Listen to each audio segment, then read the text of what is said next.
Consumers are often filled with questions about how their food is grown. Well, one producer is using social media to educate, and he has quite a following, as Christina Herrick of Farm Journal's The Packer shows us in today's Fresh Produce Fridays.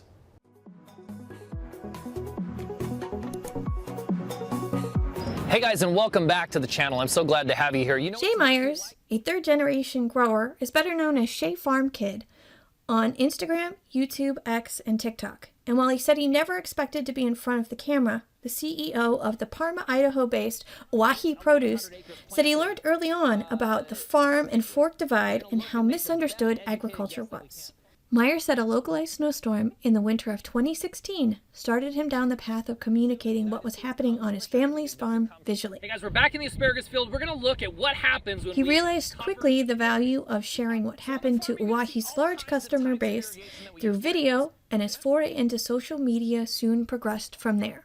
Myers speaks on topics from onion storage to his family's use of the AgDay temporary guest worker program, and said it's important to make sure those working in agriculture share what farm life is like in an honest and transparent way. And if we don't, as farmers, speak about what we're doing, we allow other people who are less knowledgeable, or have a different agenda to speak about it, right? So we need to be truthful. We need to be transparent. But if we aren't truthful or transparent, we allow someone else to say whatever they want about us in agriculture. And that is a weak spot for our industry for sure, is our unwillingness sometimes to just say it how it is and share our story. And by so doing, by default, allow other people to tell our story for us. In 3 weeks or so will be the size of this one.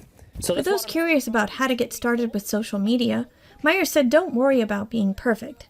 Just be consistent and pick topics that you're passionate about within agriculture and you know you can talk about. I think the more people are willing to tell the story, the better it is for all of us. You just don't have to look far to see the challenges that we face in agriculture.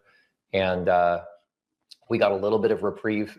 This will sound weird, but thanks to COVID, right? I mean, I think people were forced to look at the supply chain and where their food was coming from and realize that everything isn't on the shelf every single day. And it's definitely not on the shelf every single day without people doing something to get it there.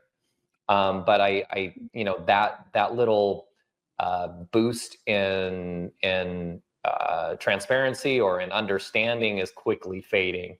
And so we need to continue to just make efforts, all of us. Anyone that thinks they're willing to do it or want to do it should just do it.